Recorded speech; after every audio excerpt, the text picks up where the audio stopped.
Yes, before we talk about genetically modified organisms, I would like to say three things. I was advisor to a prime minister for agriculture in my past, so I have some experience in that area. I would like to say first that agricultural products markets are surplus markets. In other words, there is no producing country in the world that can afford to have free prices. And the evolution in Europe is worrisome from that standpoint, because even in the United States, as you know, it is done through the authorization or non-authorization of using land for agricultural purposes. Answer: that is no longer the case. There is still an agricultural policy, and there is still an agricultural lobby in the United States, because there is a Senate, 2 senators per state, and therefore the South Dakota senator has the same weight, the same power as the New York senator. So even Reagan at the time didn't touch agricultural policy, but it has been changed in the sense that you now have direct subsidies and helps to consumers. But for the rest, it's practically free market. Well, almost, but in any case. The second thing I wanted to say was you mentioned the relation between energy and food, and of course that depends on the cost of energy, and if that cost should rise, there will obviously be a link between the two markets, and that confirms your concerns. Regarding genetically modified GMOs, I think we know what happens. There are now 130 million hectares of planted in such genetically modified organisms throughout the world, while for comparison's sake, in France we have 30 million hectares of arable land. Europe has lost the opportunity for research, has lost the industry, and is now importing GMOs from the United States, in soy, corn, where the production is at 80–90% GMOs and will soon be 100%. So Europe's position is odd.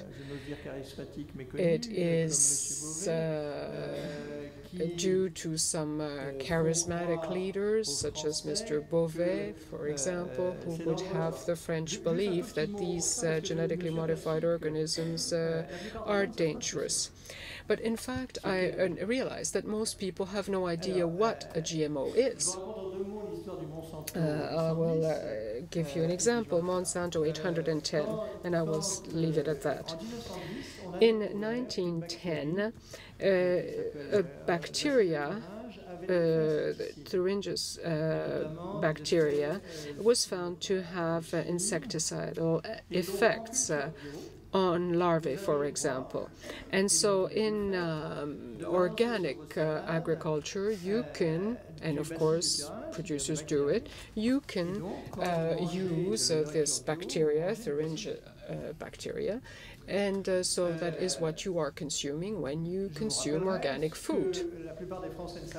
What most of the French people don't know, because 40% of the French population think that there are genes only in transgenic plants, so they would be surprised to find that today we ate sheep genes, carrot genes, wheat genes, and we didn't turn into sheep or tuna, since we ate tuna genes earlier. And so when you eat genetically modified corn, you have the corn at 100%, and if you add the Thuringius bacteria in the Monsanto 810, then it is considered to be dangerous. As we all know, a gene is a series of bases that are the same in the flora and the faunic world, and when you start to eat something, the first thing you destroy is the genes. So people, in fact, have a total misunderstanding, encouraged by specific interest groups. I do not think that we will be able to change public opinion in Europe. I think that someday people will see the truth. I think that African countries at the FAO are fighting European policies, and rightfully so.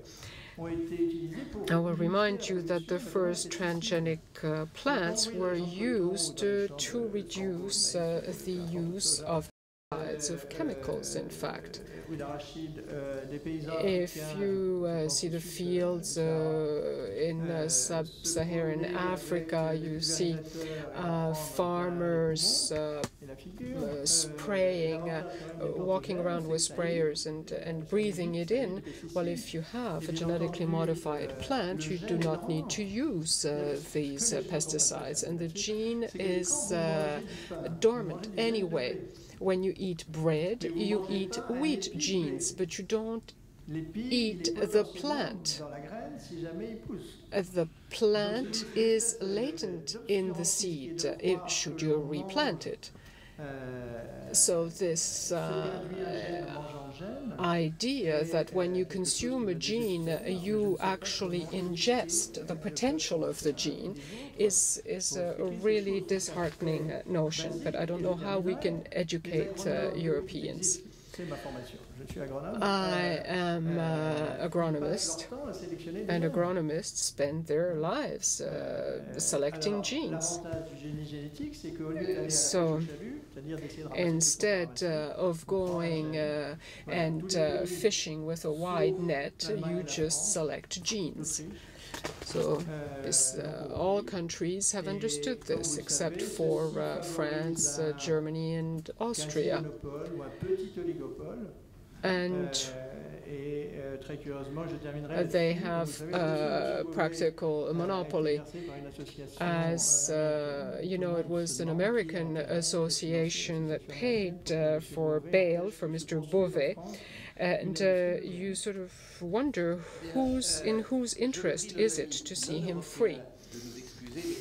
I would ask our non-European friends to forgive us for this parenthesis, but I think it was important to say it again.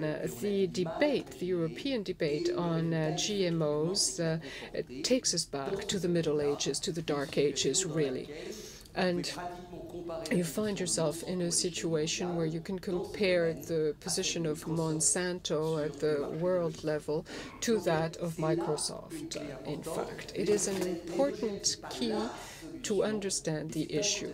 GMOs are not the single solution, but they are one of the solutions. And